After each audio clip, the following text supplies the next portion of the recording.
In post-fire restoration, low-tech water drainage structures like one-rock dams, zuni bowls, trash racks, and media lunas are crucial for managing water flow, preventing erosion, and promoting sustainable water distribution. Designed to harness gravity and natural topography, these structures are simple yet effective in mitigating flooding and capturing soil. Construction involves using on-site materials and basic tools, shaping the land to create channels or barriers, and strategically placing rocks, logs, or soil.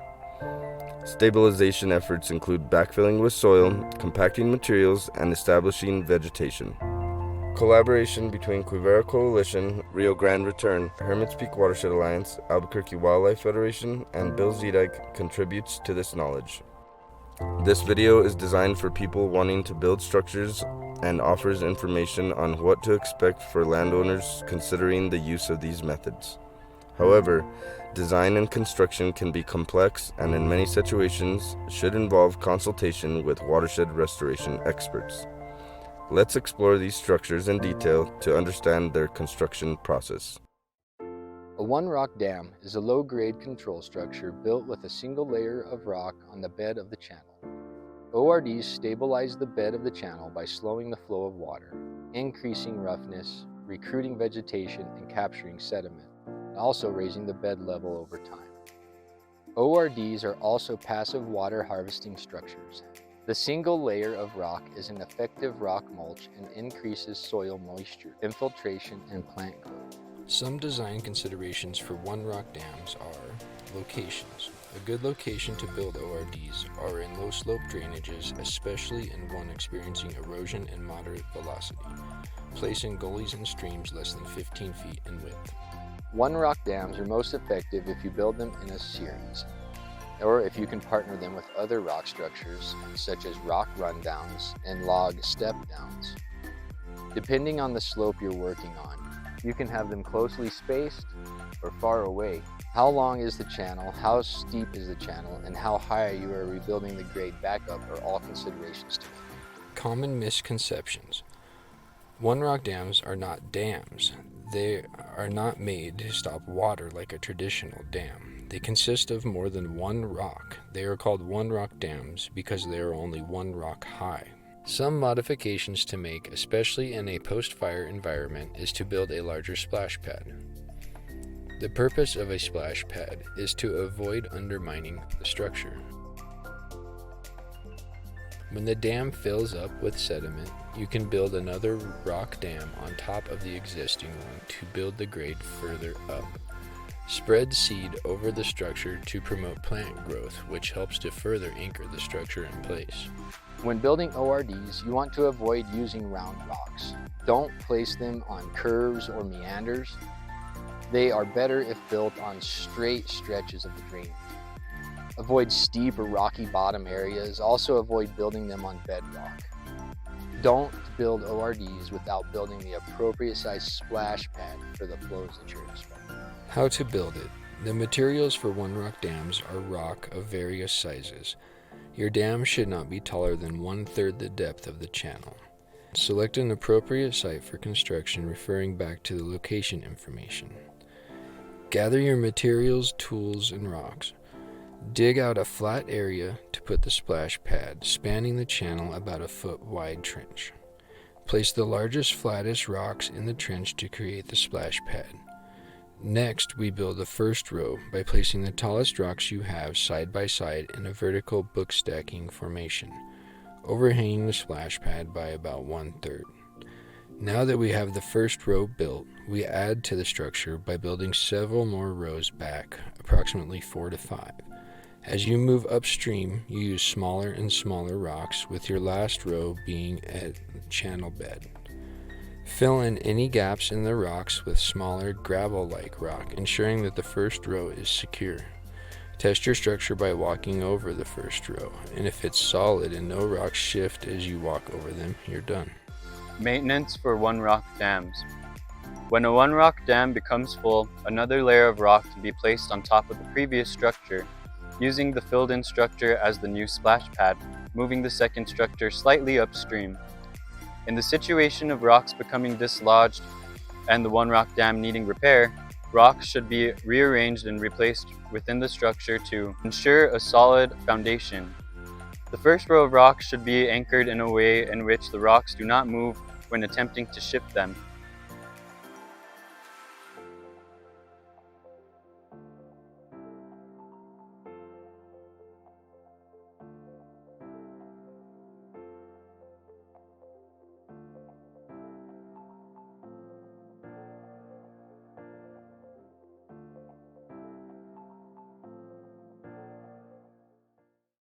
A rock rundown is a low-energy head cut management structure in small water courses and arroyos that could be repaired by laying back the channel at a shallow gradient, often used to stabilize the slope. Some design considerations are locations. A good location to build rock rundowns are head cuts less than 2 feet deep. Another design consideration to make is how many to build in an area. Site specific, but in general you could just make one long one. A misconception of a rock rundown is that it may just look like a pile of rocks thrown into a drainage, but the rocks should be placed in a way where they are interlocking with each other so it creates stability. There is no standard length for a rock rundown.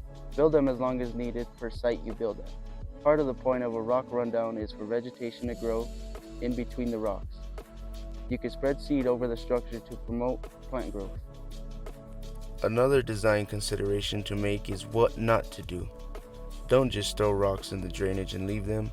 Be deliberate about how you place the rocks and remember to interlock them. Here's how to build it. Prepare the channel by clearing of sediment and debris and level out the base of the head cut. Start building from downstream, upstream. For the footer, use large flat rocks in a mosaic pattern. Place them into channel bed until you reach the face of the head cut. Fill gaps or holes between rocks with smaller chinking or sod piles. Test integrity of structure by walking across it. If it's loose, it needs more rocks. If it's solid, it's good. Maintenance for rock rundowns. If rocks have become dislodged from the rock rundown, replace the missing rocks, making sure to place new rocks in a mosaic fashion.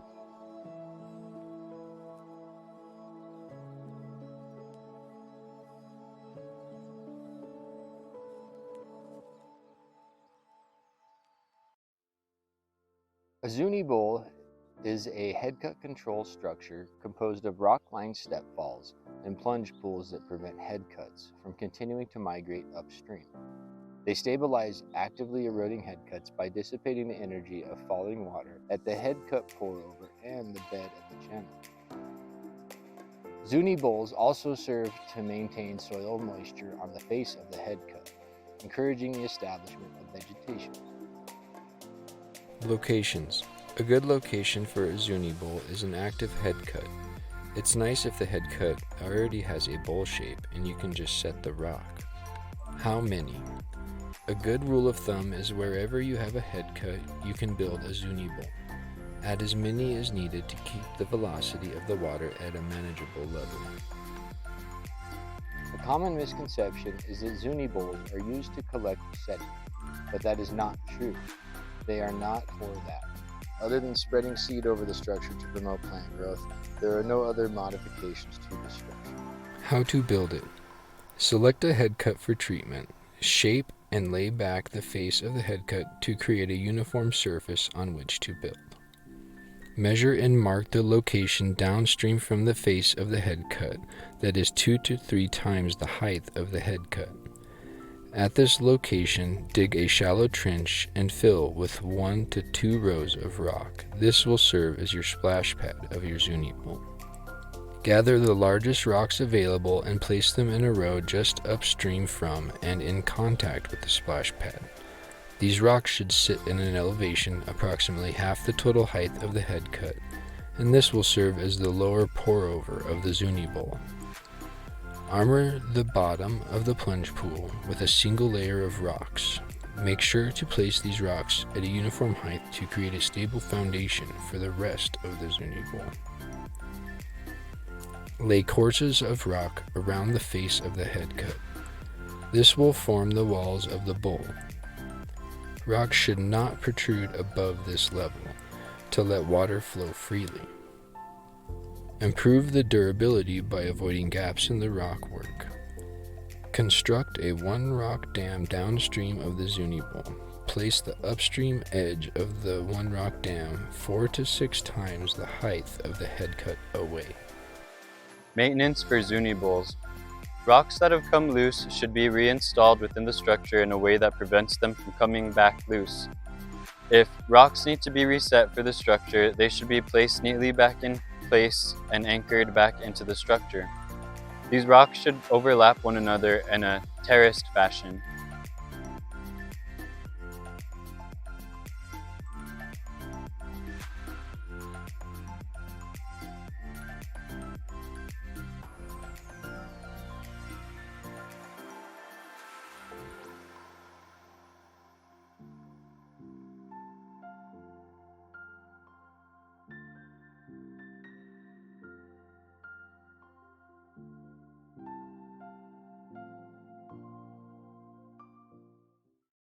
There are two variations of the Media Luna structure, both of which are used to manage sheet flow and prevent erosion.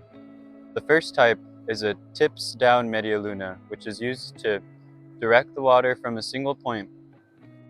The second type is tips up, which is used to spread the water flow out from a single point and help initiate sheet flow. This Media Luna is a tips up Media Luna, and what we're trying to accomplish here is spread the water from a single point out into the surface.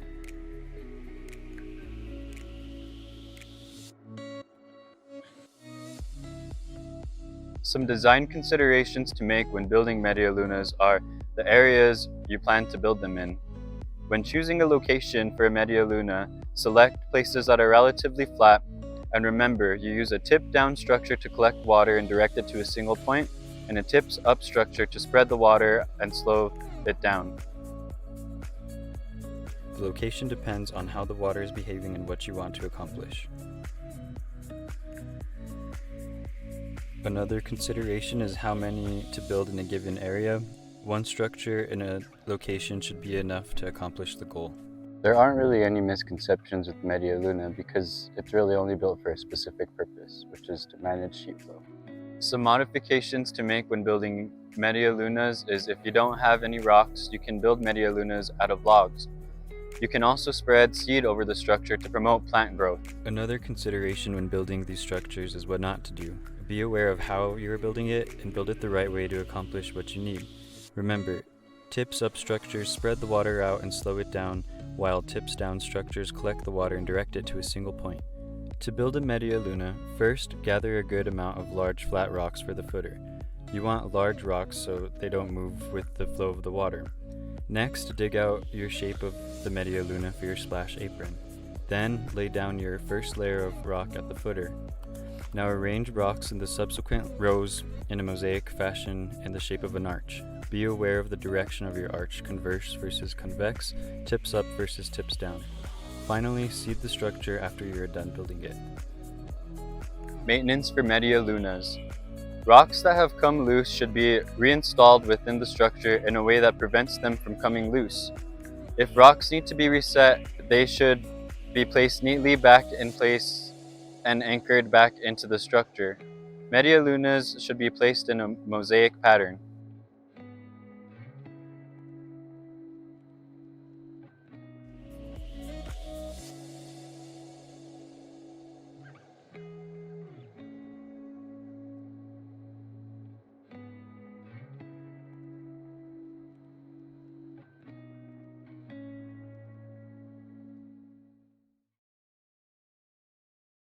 A baffle is a structure that induces meandering in a stream.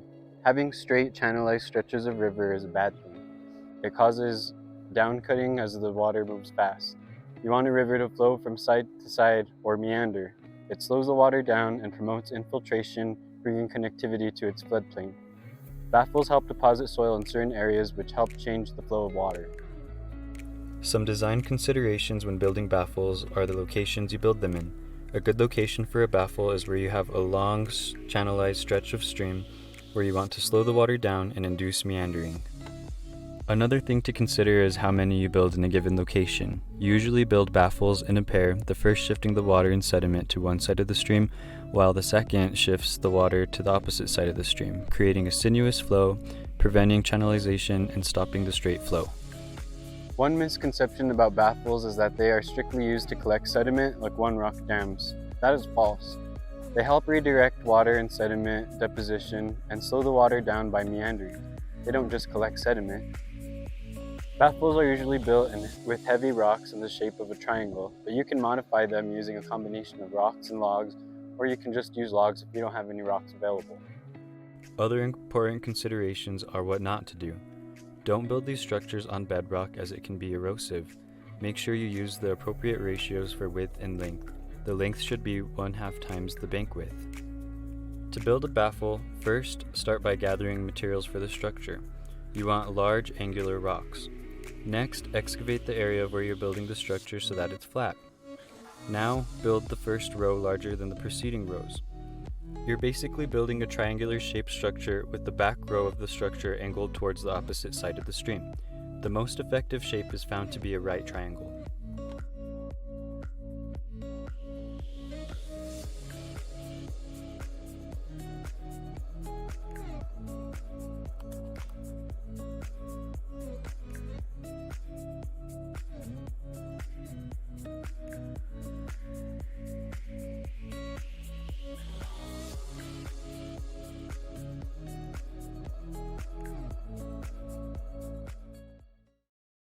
A trash rack is a log structure that's used to collect debris and sediment, which helps to build up the channels as it moves down drainages.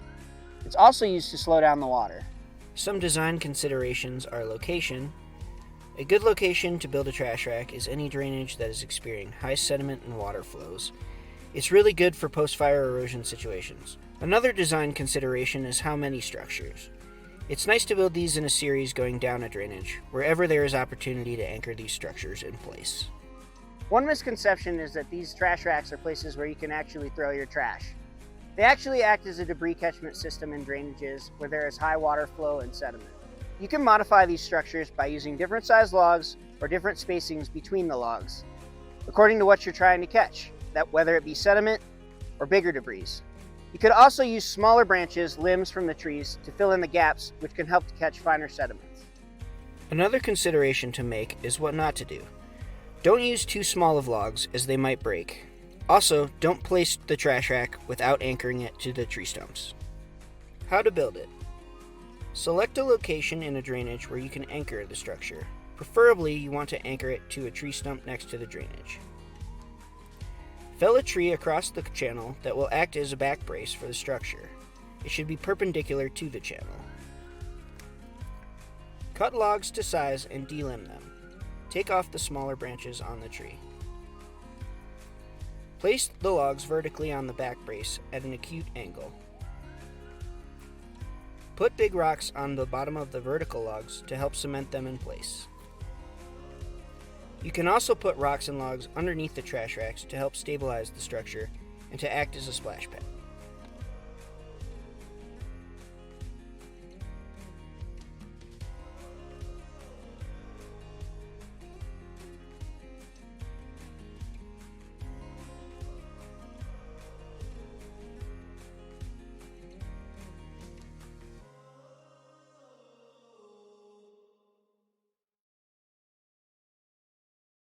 A step-down log structure is used to treat head cuts. Depending on if you have more logs than rocks, it could be used to replace a zuni bowl. It helps keep the soil moist and arrest further head cutting by slowing down the velocity of the water. Some design considerations to make are locations. Where rock is not present at a head cut in the area, you can use this log step-down structure. Another design consideration to make is how many to build in a given area. A good rule of thumb is wherever you have a head cut, you could build a log step down. Add as many as needed to keep the velocity of the water at a manageable level. A misconception about a log step down is that it isn't just a pile of logs. There are logs placed in a stair-like formation from largest on the bottom to smallest at the top. A modification for log step downs is that you can use geotextile fabric underneath the structure to prevent downcutting under the structure. You could also spread seed over the structure to promote plant growth. Keep in mind that you can use T-posts and wire to anchor the structure and secure it in place. Another design consideration to make is what not to do. Do not use all the same length of logs. You want to taper the logs in a step-like formation.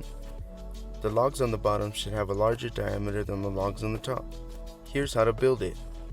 Prepare the site by digging out the head cut to form a square and flatten it out. Eliminate any debris, use a shovel to remove any roots, and smooth out the structure. If you're using geotextile fabric, you'd put it into the spot you dug out. Temporarily anchor the fabric in place by weighing the ends in rock or sod clumps. Begin building the step-down structure by laying your longest and largest logs across the bottom of the spot. Build up to the lip of the head cut, using smaller diameter and shorter logs on each layer. Based on our experience, in order to avoid sorting through your logs so much, you could cut the ends of the logs into the correct length after you layer them all. Make sure to cut the logs in a step formation, longest to bottom, shortest on top. After, you may want to anchor the structures in place by digging in T-posts and fastening wire to the T-posts, and across the structure using fencing staples.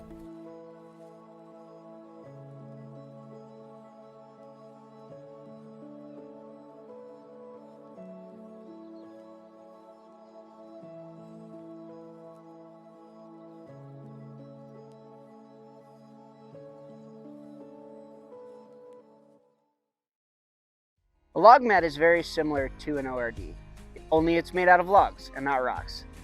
It's used to stop erosion, collect sediment, hold moisture, shelter young plants, and slow the water down. Some design considerations for log mats are location. A good location to build log mats are at low-grade crossovers in between meanders. You might also consider putting these in areas that have a mild incision. Another design consideration for log mats is how many you build is area dependent, similar to the ORDs. Place as many as needed to raise the grade level.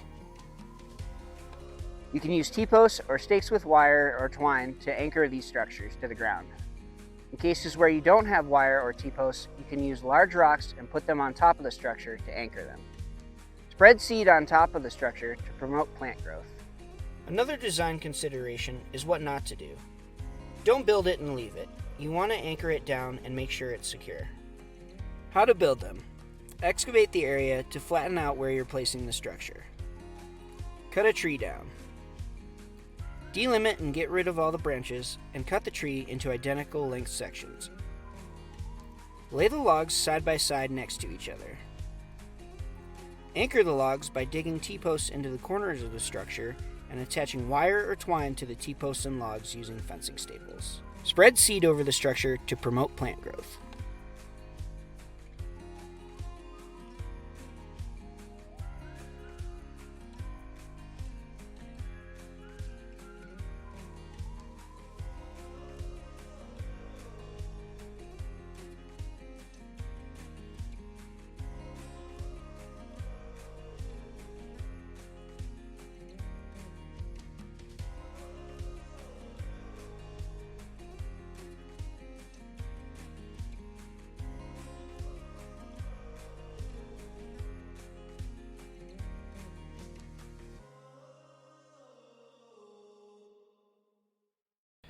In the broader scope of watershed restoration, these structures serve many valuable purposes, but their importance is magnified in landscapes scarred by fire.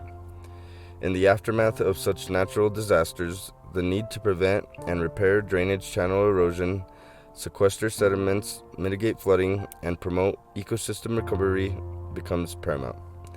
This is where the simplicity and effectiveness of low-tech drainage structures truly shine. As stewards of the land, it's our responsibility to implement sustainable practices that not only address immediate issues, but also contribute to long-term health and resilience of our watersheds. By embracing the principles outlined in this video and harnessing the power of low-tech water drainage structures, we can pave the way towards a healthier, more vibrant future for our watershed ecosystems. To do the best in applying these techniques, remember to consult watershed restoration experts if possible.